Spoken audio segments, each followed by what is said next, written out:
Alhamdulillah wa salatu wa salam ala rasulillah. Assalamu alaikum wa rahmatullahi wa barakatuh. Brothers and sisters, jazakum al khair for joining us again with another special episode with our special guest, Dr. Kaleem. Assalamu alaikum wa rahmatullahi wa barakatuh. Wa alaikum salam wa rahmatullahi How wa are you, barakatuh. Doctor? Alhamdulillah, Ramzan Mubarak. Alhamdulillah, back to To yourself. the listeners as well. Jazakum khair for joining us. Alhamdulillah, the doctor's with us. We had Dr. Hafiz, alhamdulillah, with us on a previous episode, and he went through some concepts of how does the health benefits of fasting, how can we look after our health, and he answered some questions, and Dr. Kaleem has very kindly offered his time to do a similar thing. I think he's got something prepared for the benefits of fasting, so over to you, inshallah, when you're ready. Yeah, assalamu alaikum. So I was just looking at the benefits of fasting. I mean, the first of all, obviously, is the main one is weight loss. These days, everyone is talking about weight loss and going for all these expensive medication. But with fasting, you don't need to do any of those. All you do is fast regularly, or sometimes intermittent fasting also helps. So as a result of this weight loss, it improves the metabolism of the body, metabolic rate, slows it down, and also as a result, it increases the sensitivity of the insulin. Okay. So insulin, we know that lack of insulin causes diabetes, or sometimes not just lack of insulin, in fact, the cells become resistant to insulin. And as a result of the resistance, although the insulin is released from the body, but it doesn't have that benefit Okay. as it's supposed to. But as a result of this fasting, the cells become more sensitive to it. So the action of insulin is more pronounced, and that helps beneficially in controlling diabetes or lowering the blood glucose and blood sugar down. Okay, subhanAllah. So, and also one of the other benefits is repairing of the cells, and also regeneration of the cells, and also discarding or getting rid of, in a way you can think about as cleansing the body. So the old and dead cells basically are replaced by new cells, and this as a result has amazing beneficial benefits to the body, like it prevents in chronic diseases, chronic illnesses. subhanAllah. And also they're talking about longevity of the life. Although Allah is the one who knows.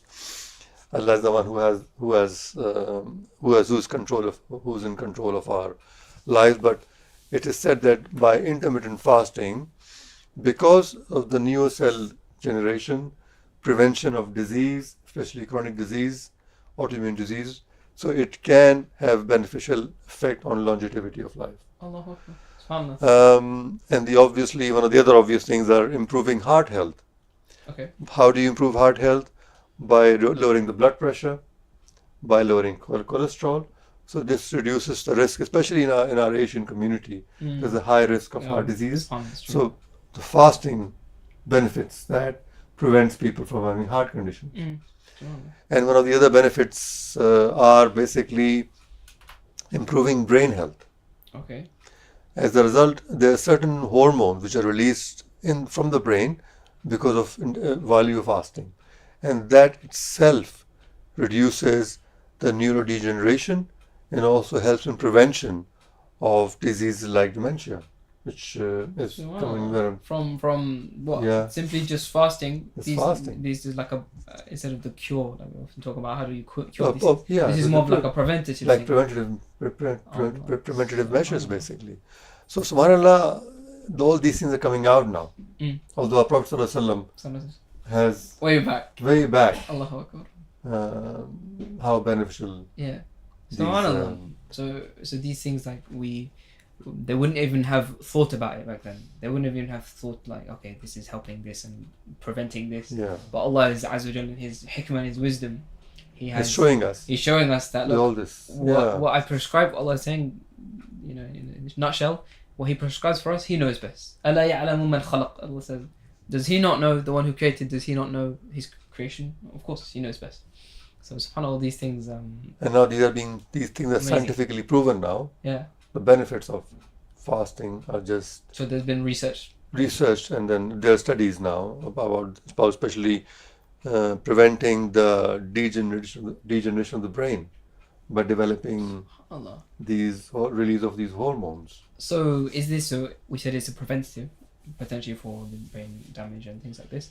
Is it also, can it have an effect if someone already has these conditions? Would it help to reverse it? We're not sure about whether it help Okay. or not. I don't think there's any strict evidence that it might help with these conditions. Okay. But I'm sure it'll have some benefit because, as I mentioned earlier, that fasting generates new cells in the body. Yes, yes. So that can have a neuroregeneration effect. They may benefit Allahu Akbar. in long term. You Dunno. know. That's fun. And things are coming out every day. Every year you find that something new, something beneficial. We are seeing the benefits of fasting. Subhanallah. And can we say anything about, so fasting is one thing, so not eating from, for example, Fajr to Maghrib. But what about outside of that? For example, we know that in general terms of eating, we're not supposed to, we should recommend it not to eat, for example, more than the third. Yes. Things like this, or for example, the idea of dates, for example. These are like sunnah foods that we typically hear about. Is there any other benefits, like medically, that is behind these things? Obviously, yeah, but I think all these foods which are sunnah foods, like dates, what we call is they've got low glycemic index. So all Okay, these naturally available ingredients, they don't get the sugar high very quickly. Okay. They basically gradually make the sugar go up in the blood. Okay. As a result of that, the insulin doesn't spike. So the insulin release is not certain spike very high. It gradually increases. So they've got benefits as a result of this insulin not allowing the insulin to go very high. Suddenly, the blood sugar doesn't go drop very quickly. So it gradually maintains like an equilibrium, and that's what we want. Subhanallah. So in diabetic patients, what happens is that the insulin goes up and down. So it peaks, it spikes, and then comes down, peaks and spikes. So all these foods, because they've got low glycemic index, and the glucose is released slowly, so the response from insulin or from pancreas is that it slowly increase the insulin levels. So that benefits, that prevents these going up and down. And also what happens that it also prevents in conserving, or also helps in conserving the insulin. So the insulin stores don't run out as quickly as they should. Well, just because of the dates, for example? Because of dates as well, yeah. Allah. Dates and so, alhamdulillah. Subhanallah. Amazing, subhanallah. And what about because in this month especially, there's the problem perhaps of, even though it seems reverse, like the reverse of what you might think, but overeating, potentially iftar and suhoor, people are just stuffing themselves full, which is not necessarily maybe haram, but it's not necessarily recommended either. So can you say anything? So I would suggest, rather than eating in one go, one should be eating slowly and gradually, and maybe perhaps breaking the meals into small portions but more frequently. Okay. For example, Allah has said in the Qur'an so many times that you have given you this time, which for 2 to 7 you can eat and drink up to then. So it's not. So the idea of eating and drink is that you can break it into small portions. So eat less, but maybe every few hours. Rather than having one big meal and then having all these spikes of insulin, spikes of sugar. So if you eat slowly and give it time, then it'll also help regulate metabolism, regulate your insulin release, regulate your sugar. So it's not beneficial to eat one big meal in one go. Okay, break it up. Break it up into small meals. And Subhanallah, beneficial. Was there anything, I don't know, perhaps there is or isn't, about suhoor? Because the Prophet ﷺ emphasized suhoor a lot. He said, "Tasahharu, فإن في السحور بركة." We took it with the Sheikh. And so, can we say anything about this? That the food at that time, the Prophet ﷺ, of course, this is from Allah Azza the barakah of this time and this meal. But can we say anything medically? Is there anything from a medical perspective? Same thing. Because you're eating very early in the morning. Because what happens these days, as far as I can see, historically, humans were meant to be eating twice. Like animals, if you look at animals, they eat twice a day. Okay. Morning, they hunt in the morning and they hunt in the evening, or the birds go in the morning and then eat in the evening. So naturally, the body is designed to have meals twice a day. But I don't know, because of all this human development, all these foods coming out and easily available foods, we have broken our meals into three times a day, which has got no specific health benefits, but it's more harmful. I wouldn't say harmful. I wouldn't go as far as harmful, but there's no health benefits in that. But there are health benefits in having 2 meals a day, and also having big gaps. So by having sahur in the morning and they're not eating until iftar, Allahu Akbar. there's many health benefits to it. Subhanallah. So that gives body to basically digest the food properly, use it and where it's supposed to be used, and also it in a way it rests your gut, your and allows time for food to be digested properly. Yeah. So there are basically benefits in having early meal and then having at least a 12 hour gap. Subhanallah. So yeah, Wow. scientifically as well, it's obviously spiritually Yeah. and also scientifically it's very beneficial to have early morning, Amazing. an early meal in the Subhanallah. morning. So Absolutely. Subhanallah, all this stuff is just there. There, Everything you're absolutely. saying is matching up with everything we already are Yeah. doing. Absolutely. Alhamdulillah, mashallah. And so one other thing that we mentioned this with Dr. Hafiz earlier is that Allah Azza wa Jalla, He mentions in the Qur'an a very famous ayah. Well, we read it I think two days ago in Surah Al-A'raf. Allah Azza wa Jalla says, وَكُلُوا وَاشْرَبُوا وَلَا تُسْرِفُوا, that eat and drink but don't be excessive. No israf. Don't do Israf. israf. So can we say, not from for Allah Azza wa Jalla says what He says, and we don't want to interpret necessarily from that, but how important is it, the diet, eating and drinking inside Ramadan and outside of Ramadan in terms of health? And you mentioned all these health conditions. How important is our diet as a factor in preventing these health conditions? Obviously, because Ramadan is a month for training. Yeah. Mind, body, and soul. Yeah, Basically. yeah. So fasting is also a kind of a training for the body as well.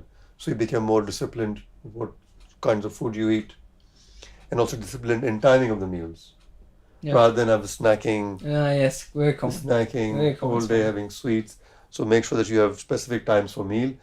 It's time for family, and also it teaches us to get together and a meal together as a group, rather than Subhanallah. every having meals separately, having separate lunch times, having separate breakfast times, or having because they've got benefits in them. Eating together, Yeah. having a good so psychological benefits of having a family get together. Otherwise, people are busy in their work, Yeah.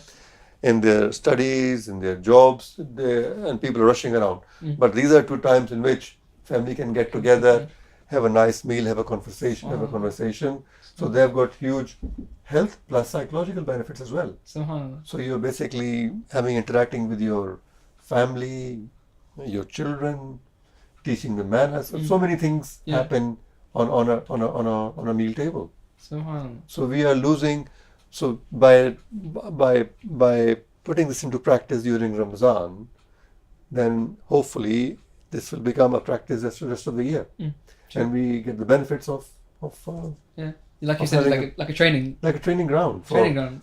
Like training ground for your for our room. Yeah. And training ground for the body, Amazing. physically and mentally. Amazing, subhanAllah. Very beneficial, mashallah. Jazakallah khair. Mashallah.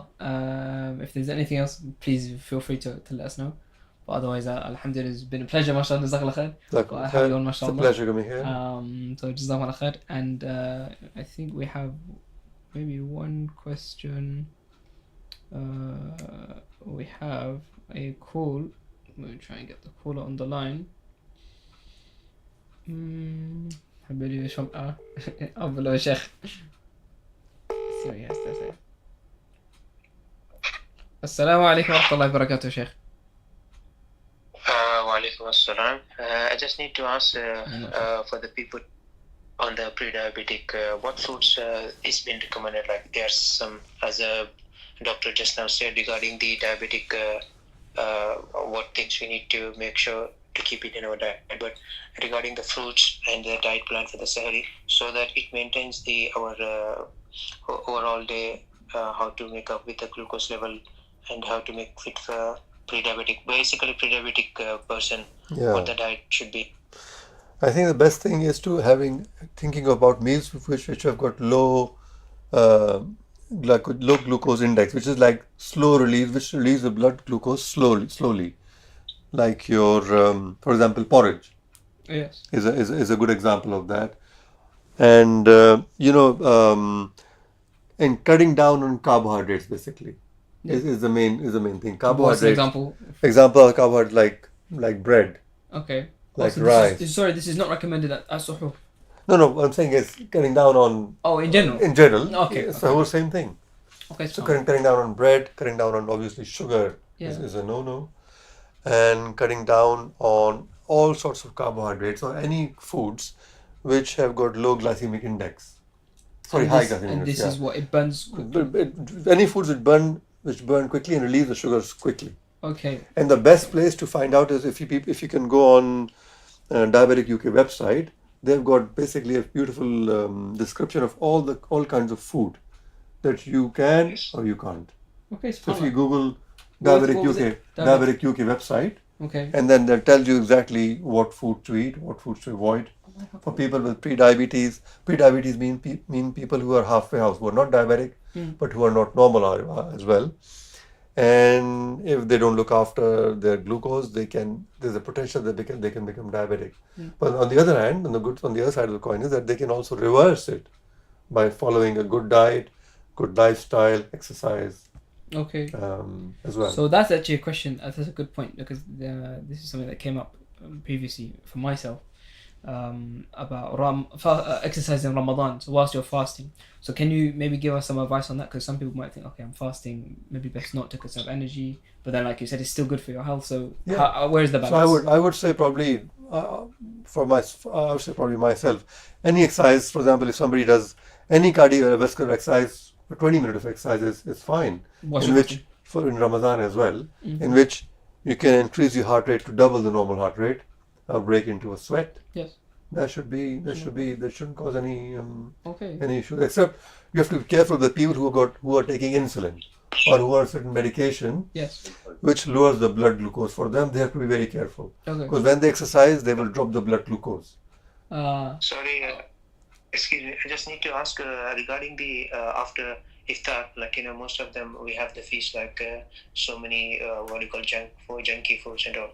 And later on, these things, what is they say Good. even if you have a little cholesterol and we have a fat or something, but what is the best diet to have after iftar? Because I know most of the people were there, they jump on the biryani or whatever they do, but even the people they are serving as a not as a in a masajid, where there has to be more conscious about this. And as you mentioned, everywhere we are coming to masjid as a following sunnah, but again when it comes to the masajid, they're just giving the food which is it's like not toxic I can call, but we are just trying to feed them with a not healthy diet for that particular, because that's what my question is. I would avoid all kinds of fried food. Truly in Ramadan. Not generally, yeah. Or obviously I can see in all the massages, these amazing foods come in, and you can't really you can't say no to it. But I would, as our Prophet said, everything has to be miyana ravi. It has to be in moderation. Everything, yeah. It's not that you don't have any, you don't enjoy it. You can enjoy it, but just be in moderation, basically. So don't stuff ourselves with all this fried food, and then the rest of the night you're burping and also having problems during Taraweeh. Subhanallah. Falling asleep during Taraweeh. Especially. Is that subhanallah a thing that people say this a lot? If you eat too much, just so supposed to happen. Why is it people get very lazy or sleepy, and why does it happen? I think because when we eat too much, the circulation, because when you're eating too much, then it makes you are basically asking your guts, your bowel to start working to digest the food. So all the circulation is basically directed towards the gut. So, and brain obviously is reduced circulation in the brain, so it makes you feel sleepy. So I think it's probably because of circulation transfer. You feel more sleepy. Allahu Akbar. So so as our Prophet said, so eat just before you feel full. Stop.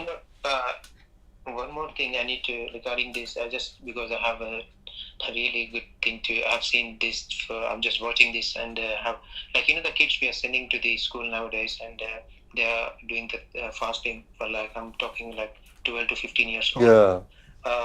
What the best diet you can say? This portion of thing we have to give them, so that they have to be they won't starve during the school, because it's 12 hours for them. So it will. I'm talking about only regarding 10, who are starting 11. They're starting. Yeah, there should be no difference in food. Same kinds of food which release the glucose or energy slowly. Any of those foods which can last longer, Yeah. they should be encouraged with kids as well. Same thing. Same thing. Although they can have carbohydrates as well, they are allowed to have because they're kids. They're young, but same sort of advice for them as well. Have Okay. healthy diet. I mean, the best diet is Mediterranean diet. Fish, lots of vegetables. Cheese are fine. Cheeses are okay because they've got low glycemic index. Obviously, fish is amazing. Is a proteins. Yeah. Lots of yogurts. Yeah. High protein. Greek yogurt. Anything with high proteins in them are very healthy. So I would recommend those things. Okay. So For children as well, and cut down and less sugary meals, less sugary things. Cut down on chocolates and sweets. Yeah. Because as I said, they spike the blood sugar high, and then also blood sugar drops after suddenly as well, Yeah. which is not good for the body. Okay. Um, Yeah. Okay. SubhanAllah. yeah, And a question on this is again something I heard recently, and it's something we hear all the time that perhaps is spread around, and people say, "Oh, whether Muslim or non-Muslim, but especially maybe in kids in school, the kids are told, oh no, you're not supposed to fast; it's bad for your health." And they're discouraged from fasting. Can you say anything about this? Especially when they're 11 or 12 or 13, they could have reached puberty, and so for them, Islamically, is wajib. They have to fast. yeah. But then a lot of people come along, and maybe they don't have a lot of knowledge, and they say, "Oh no, it's bad for you. It will harm your health." Can we say anything to this? Is there anything? As I said earlier, the benefits of fasting. I just said, fasting benefits are basically neurogeneration. Fasting benefits are basically repairing the cells, creating more cells, having more healthy cells, prevention of chronic diseases, prevention of heart diseases. So it goes for the same thing. So we can say to these people who say it's harmful. Yeah, I There's no would evidence. recommend. I mean, the only thing is sometimes when the children starts to fast earlier, sometimes they get scared, or sometimes they get scared of fasting. That, oh yeah, I have to stay hungry for such a long time, and then if you let the children fast too early in the age, sometimes that can be a bit daunting for them. Or that mentally, perhaps. Mentally, perhaps can affect them, and then they later on when they become older and the fasting becomes further on them. So that sort of thing about fasting made me. Yeah. Okay. That can have sometimes a negative psychological effect on them. No. Yeah. So I would recommend that not to force them to fast, especially when they're younger. Yeah. Encourage them, but not to force them. Yes. Okay. Because sometimes they can have a psychological effect on them. Yes. They have this memory that I fasted, I was hungry for such a long time, Yeah. and they get scared. And then as they get older, when the fasting is They have felt, to. Yeah. then That's they still with don't. them. Then stays with them. And they get scared and also obviously. So I would say, just be mindful of the maturity which every child has got different level of maturity. Difference. Yeah. So you have to judge it by their level of maturity and understanding Yes. when you ask them to fast. Okay. Excellent. That's my advice. Golden advice, mashallah. Jazakumullah khair. I think, mashallah, alhamdulillah, very beneficial. I benefited alhamdulillah a lot. Inshallah, we'll try and do more of these sessions. But for now, we will leave you, inshallah. Until the next time, assalamu alaikum wa rahmatullahi wa barakatuh. Assalamu alaikum.